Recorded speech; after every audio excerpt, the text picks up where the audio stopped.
Hello बच्चों, let's take a given question. The question says assertion is given when final position of a body is the same as its initial position. The body is at rest. The reason given है, this is because distance is scalar and displacement is vector quantity.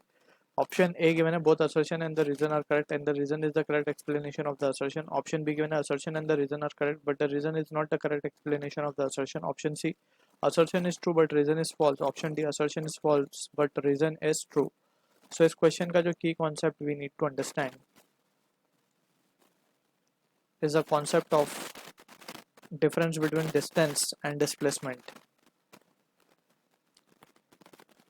So distance basically it is the actual path length traveled by the body.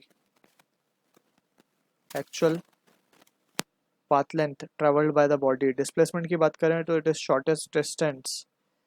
It is shortest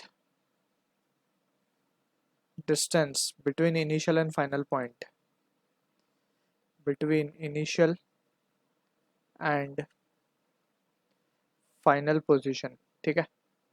अब यहाँ पे also we need to understand कि distance जो है एक हमारा scalar quantity है और डिस्प्लेसमेंट एक वेक्टर क्वांटिटी है. अब इसको समझ लेते हैं पहले. Let's suppose we have a object starting from point A. ठीक है. It goes to point B and again it come back to point A. ठीक है. अब यहाँ पे हम देख सकते हैं ये इनिशियल पॉइंट था, फाइनल पॉइंट आ गया. अब इनिशियल और फाइनल पॉइंट क्योंकि एक हो गए हैं तो displacement will be zero. Displacement क्या हो गया? जीरो हो गया. लेकिन distance is still non zero क्योंकि डिस्टेंस में एक्चुअली उसने अगर लेट से ए टू बी 2 किलोमीटर था तो एक 2 किलोमीटर टुवर्ड्स राइट चला, फिर 2 किलोमीटर टुवर्ड्स लेफ्ट चला, यानी टोटल 4 किलोमीटर चला. तो distance is not equals to zero. और अगर distance not equals to zero है सो वी कैन से कि वो कुछ ना कुछ उसने डिस्टेंस ट्रैवल किया है. और डिस्टेंस अगर वो ट्रैवल करेगा so in that situation we can say कि वी कैन नॉट से कि the body is at rest, right, although displacement is zero. ठीक है ना. सो असर्शन में हमसे बोला कि when final position of the body is the same as its initial position the body is at rest. So that is not compulsory.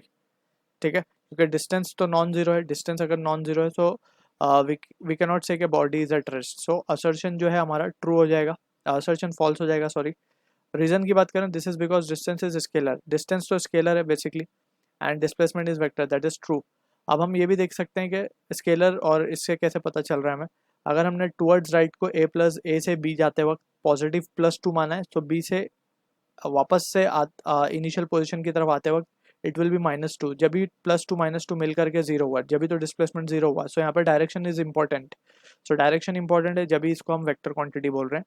So reason is true. So from the option given, option D will be the answer for this. Assertion is false, reason is true. So I hope you understood the solution. All the best.